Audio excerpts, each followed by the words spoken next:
What's up, everybody? Welcome to the final video of this build series. So we'll be kicking off this one with me getting too excited and totally fucking myself over.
Well, I used way too much glue in this neck pocket, but that's not my problem.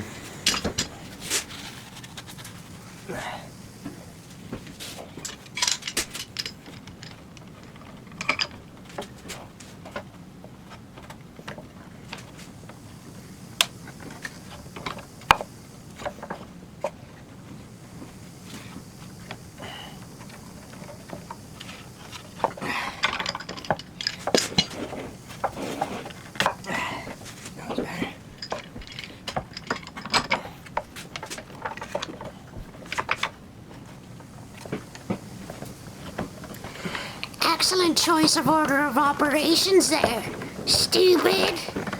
How you gonna install those side dots now, Brett? Turtley?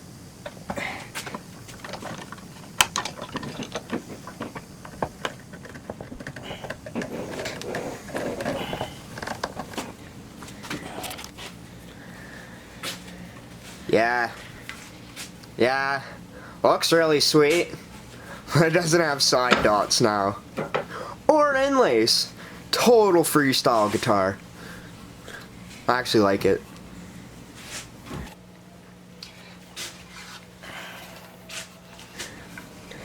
Now that my neck's glued in, I could finish my heel carve. So I was gonna do some fancy carving and actually carve into the heel of the body as well to make it super comfortable and really playable. But this being my first set neck guitar and it only being made out of fir and spruce, instead of playability I went with integrity. I think that was a smart choice. My next guitar will be a lot more comfortable to play up at the higher frets.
So now that my carving's all done, I can level my fretboard. I see that everyone uses blue or black Sharpies when they mark the tops of their frets, but I found that the red one was a lot closer to me, so I used red.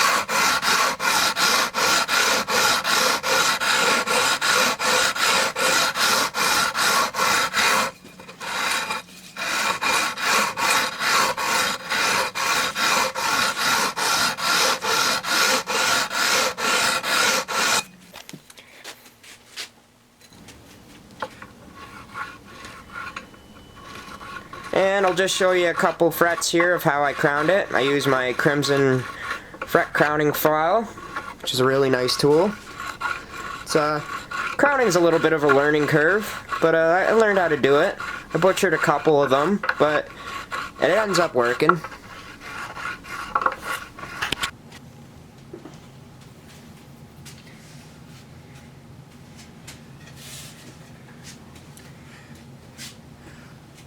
Alright, so now I'm going to be drilling the holes for the posts for my bridge to sit on. But before I do that, I want to know it's in the exact right location. So what I've done here is took a 2-pneumatic tailpiece, I bolted it to this is thin piece of maple here, and it's clamped down to the guitar body. So that's fixed, that's not moving. I ran a string up through and I installed a couple tuners, just the high E and the low E. So I have the bridge sitting up on washers right now, just floating around, so I can position it to where I want it to be and where it will be perfectly intonated.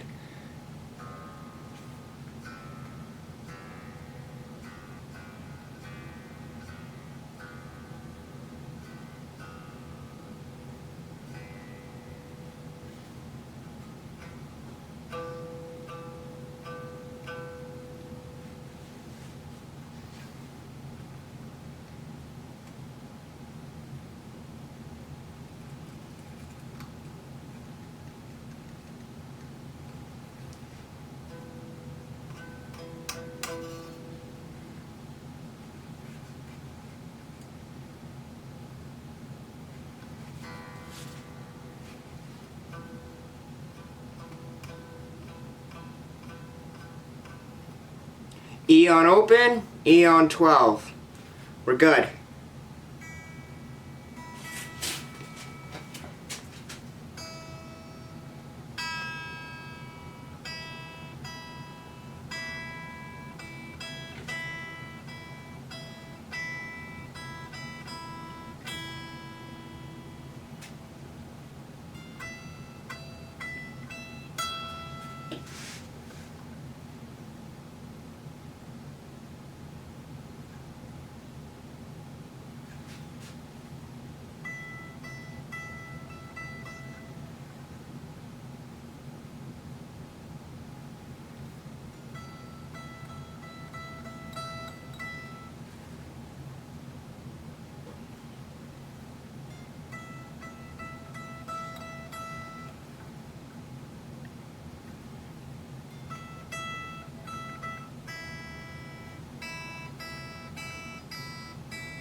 Alright, so now both those strings are both perfectly intonated, so that's cool.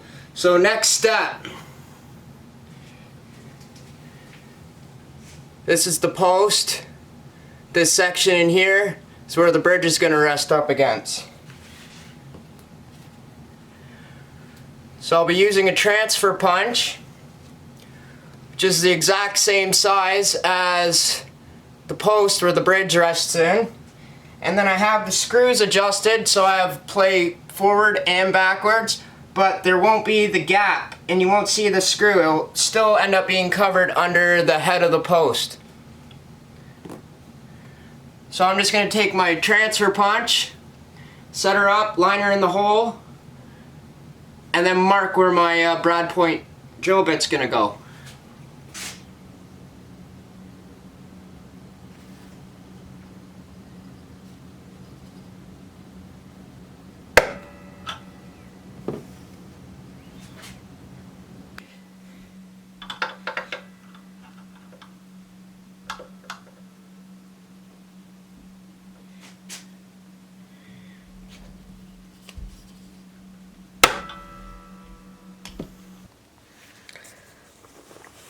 So now that I have my 2 marks, I could drill. Got my big little brother behind the camera eyeing the drill one way while I eye it with this square from the other side just to make sure it's perfectly 90 degrees into the body from both ways.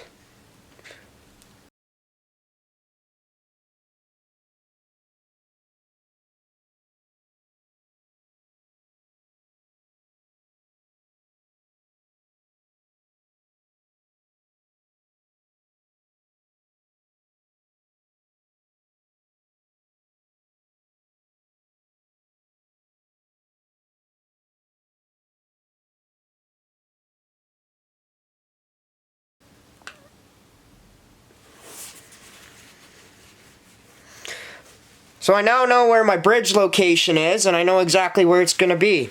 So I could route my bridge pickup. I want it to be further away from the neck pickup as possible, just to get the maximum difference out of both pickups.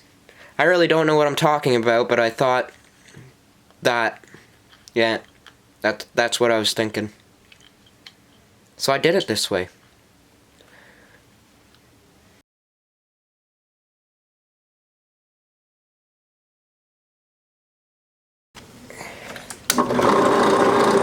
So I bought just a standard 2-pneumatic post drill bit from StewMac. Set it to the right size bit to fit most standard 2-pneumatic tailpiece posts. But I ripped this bridge out of just a cheap BC Rich Kerry King V, and these posts aren't that size.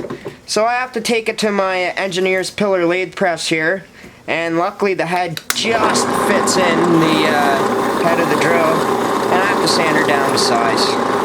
Not a big deal, it worked.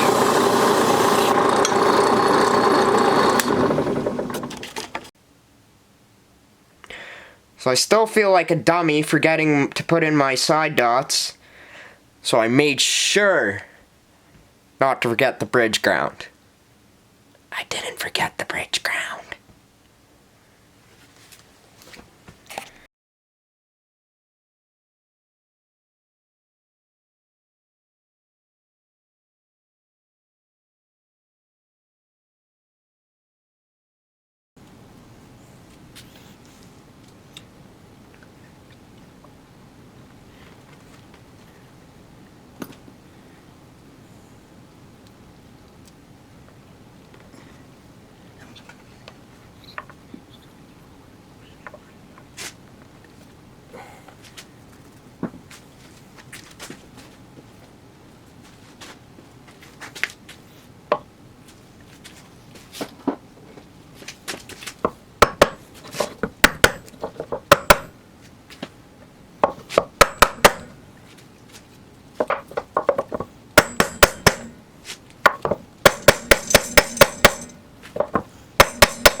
For a finish, I'm using Minwax Wipe-On Polyurethane.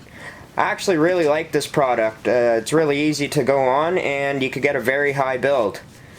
I wanted to keep this wood natural, like I just wanted to clear coat so it looked exactly the same, but this stuff ambered it a little bit, so the maple's just a little less white now. Hey Coca-Cola, wanna buy a guitar?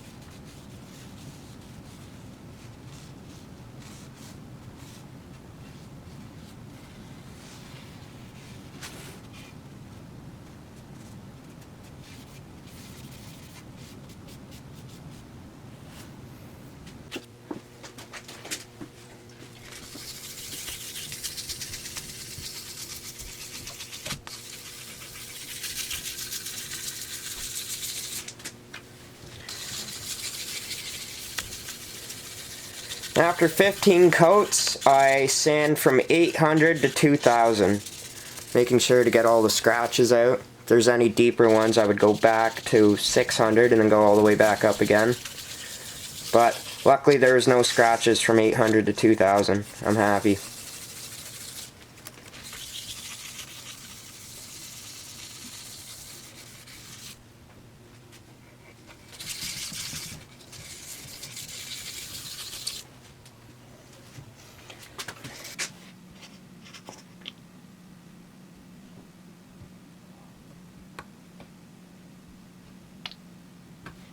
Fuck!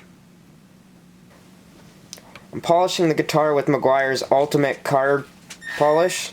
It's actually a two-part polish. There's a polishing compound that gets buffed in and then wiped off, and then the actual polish itself.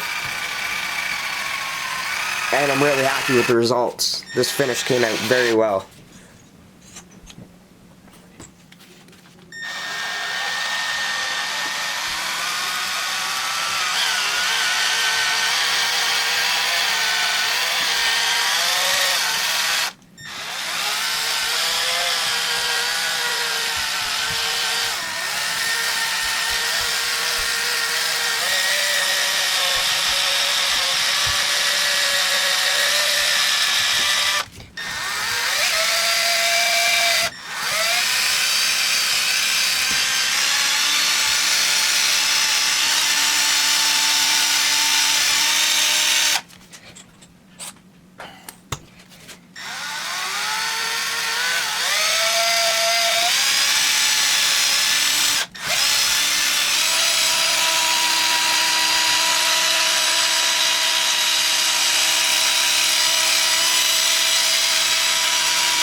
And the neck, body, and sides of the guitar are all going to get 6 coats of this crimson finishing oil. Guitar finishing oil, the deep penetrating stuff.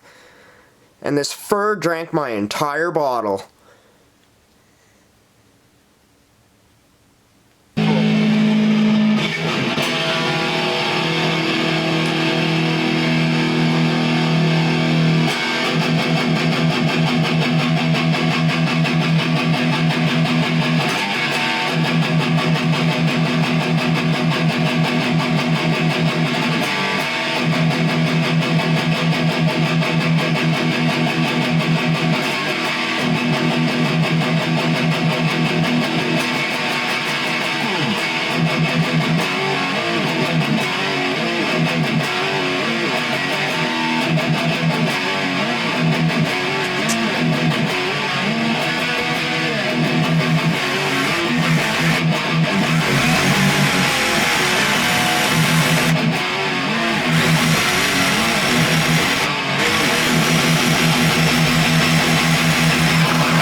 So that little clip there and the rest of this audio from now on is this exact guitar.